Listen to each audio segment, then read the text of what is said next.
अस्सलाम वालेकुम everyone, this is me नवाज़िश और आज हम बात करेंगे स्ट्रक्चर्ड स्निपेट्स के बारे में। गाइस आपने देखे होंगे कुछ एड्स बड़े अच्छे तरीके से स्ट्रक्चर्ड होते हैं, उनका स्ट्रक्चर जो है वो इतना कन्वीनिएंट होता है कि उसके अंदर तमाम किस्म की इन्फॉर्मेशन इंक्लूडेड होती है। आपको उसमें कुछ साइट लिंक्स भी मिलते हैं, आपको उसमें कॉल आउट्स भी मिल रहे होते हैं, कुछ डिफरेंट लेवल ऑफ इन्फॉर्मेशन भी उसके अंदर इंक्लूडेड होती है। मीन्स कि वो बहुत ज़्यादा स्ट्रक्चर्ड होता है, उसके अंदर उसकी जो फॉर्मेटिंग होती है वो नॉर्मली लोगों को बड़ा कन्वीनिएंटली अपने यूजर को जो वो ड्रैग कर रहा होता है। तो गाइस इस तरह की चीज को कहा जाता है स्ट्रक्चर्ड स्निपेट। आपको उसमें बुलेट्स भी मिलते हैं, आपको उसके अंदर डिफरेंट किस्म की ऑप्शंस भी मिलती हैं। तो ये नॉर्मली एक बड़े अच्छी प्रैक्टिसेस को रिफ्लेक्ट करता है कि आप स्ट्रक्चर्ड स्निपेट के थ्रू काम कर रहे हैं। अच्छा गाइस, एक बात और ये है कि स्ट्रक्चर्ड स्निपेट जो है वो नॉर्मली आप ऑर्गेनिक तरीकों से भी कर सकते हैं, but it's a game of Google search console, जो कि हम नेक्स्ट सीरीज में इंशाल्लाह ताला बात करेंगे। तो इस तरह की तमाम चीजें, इस तरह की एड स्ट्रक्चर को आप कैसे मेंटेन कर सकते हैं, ये आज की क्लास में हमने डिस्कस करना है। तो बस चलते हैं अपनी स्क्रीन की तरफ। Let's jump into my screen.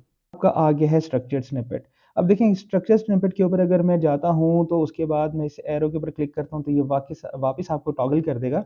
लेकिन हमने एक स्ट्रक्चर्ड स्निपेट को ऐड करना है, ठीक है। मैं स्ट्रक्चर्ड स्निपेट्स के ऊपर क्लिक करता हूँ प्लस के आइकन पे, और यहाँ से वो मुझे बता देता है कि आपने क्या काम करना है। गाइज आपको राइट साइड पे प्रीव्यू नजर आ रहा होगा, ठीक है।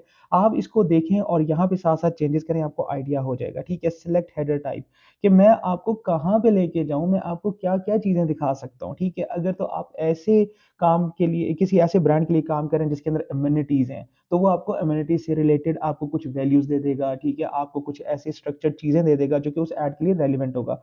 फॉर एग्ज़ाम्पल अगर आपका रियल एस्टेट का काम है तो आप एमेनिटीज़ के ऊपर क्लिक करेंगे तो देखें एमेनिटीज़ के साथ उसने साथ-साथ आपको बता दिया कि किसी अगर अपार्टमेंट की आप बात करें तो आपको वहाँ पे वाई-फाई मिलेगा, आपको पूल मिलेगा, आपको फिटनेस सेंटर मिलेगा, ठीक है। अभी आप ये देखें कि आपने यहाँ से चेंज किया है और ये इस तरह से आप चीज़ें ऐड करेंगे तो ये यहाँ पे आपको डिस्प्ले होने लग जाएगा, ठीक है। वैल्यू 1 दिस, यहाँ पे आ जाएगा वाई-फाई, यहाँ पे आ जाएगा पूल, यहाँ पे आ जाएगा फिटनेस, और अगर आप चाहें तो यहाँ पे ऐड वैल्यू करेंगे तो फोर्थ आपको कोई और भी किचननेट से भी चीज़ें मिल सकती हैं।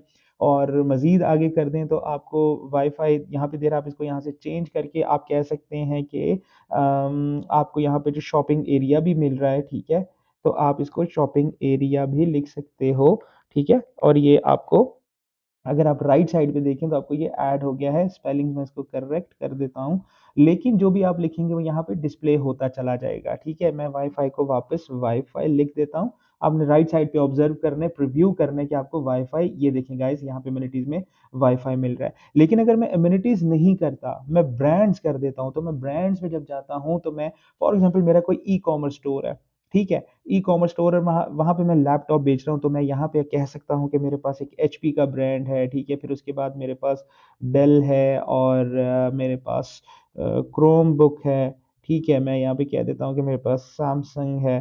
तो ये सारी चीज़ें आपको राइट साइड पे ना ये नज़र आ रही होंगी। बेसिकली ये स्ट्रक्चर्ड कर देता है आपके ऐड को, रेलेवेंट कर देता है, उसको आसानी कर देता है यूज़र के लिए समझने में।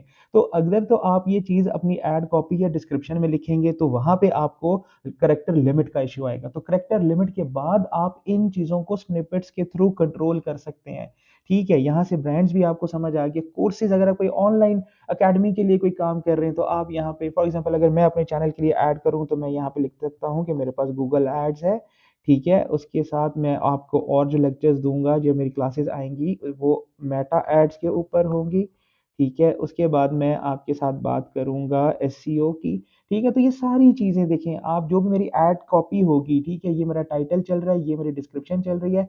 डिस्क्रिप्शन में मैं लिख दूँगा get the best digital marketing courses online, जिसके अंदर मैं लिख सकता हूँ Google ads, Meta ads, SEO, ठीक है। और मल्टीपल चीज़ें मैं ऐड कर सकता हूँ। उसके बाद ये आपको फीचर्ड होटल्स मिल सकते हैं। यहाँ पे जो भी चीज़ आप ऐड करना चाहें आप कर सकते हैं, ठीक है। फॉर एग्ज़ाम्पल मैं यहाँ पे कर देता हूँ, मेरे पास फ़िटनेस की ऑप्शन मौजूद है, ठीक है। और एक बड़ा ही ज़बरदस्त किस्म का हमारा जो इन्वेंटरी है वो एक कैफ़े आपको ऑर्डर कर रहा है, ऑफ़र कर रहा है, और कैफ़े के साथ-साथ हम आपको पूल भी दे रहे हैं। पूल के साथ-साथ हमारे पास ट्रांसपोर्ट की ऑप्शन भी है। तो आप ये देखें कि राइट साइड पे आपको प्रीव्यू में ये सब कुछ मिलने जा रहा है, ठीक है। ये देखिए आपके पास फ़िटनेस है, कैफ़े है, पूल है, ट्रांसपोर्ट है। ठीक है, तो ये बेसिकली स्ट्रक्चर्ड स्निपेट होता है। ठीक है, यहाँ से मैं इसको क्रिएट कर देता हूँ, तो ये आपके ऐड में जाके ऐड होने लग जाएगा। यहाँ पे आप जो जो स्निपेट्स बनाते जाएंगे गाइज वो यहाँ पे शो होते जाएंगे। ठीक है, आपको यहाँ से क्रिएट करेंगे तो आप दूसरा स्निपेट ऐड कर लेंगे, तीसरा कर लेंगे, चौथा कर लेंगे, जैसे भी आप करना चाहेंगे वो आपके लिए एक रेडीली अवेलेबल चीज बना देगा। और नेक्स्ट टाइम आप जब भी कैंपेन करेंगे आप स्ट्रक्चर स्निपेट में जाएंगे, वो चीज आपको यहाँ पे डिस्प्ले हो रही होगी। ठीक है, जैसे ये आपको अब होने लग गया है, मैंने सेव किया तो मुझे दो स्निपेट्स दिखा रहा है कि आपके पास दो स्निपेट्स हैं, और वो दोनों कौन से हैं, वो ये हैं जो कि हमने अभी बनाए हैं। तो गाइज यहाँ से मैं जाके इसको एडिट भी कर सकता हूँ, कॉपी भी कर सकता हूँ। ठीक है, यहाँ से मैं इसको क्रॉस भी कर सकता हूँ। तो यहाँ से आप इसको बड़ी आसानी से ट्रैक भी कर सकते हैं। मैं यहाँ पे जाके इसको सेव कर देता हूँ और मेरा यहाँ पे स्निपेट जो है वो वापस 0 पे आ चुके हैं।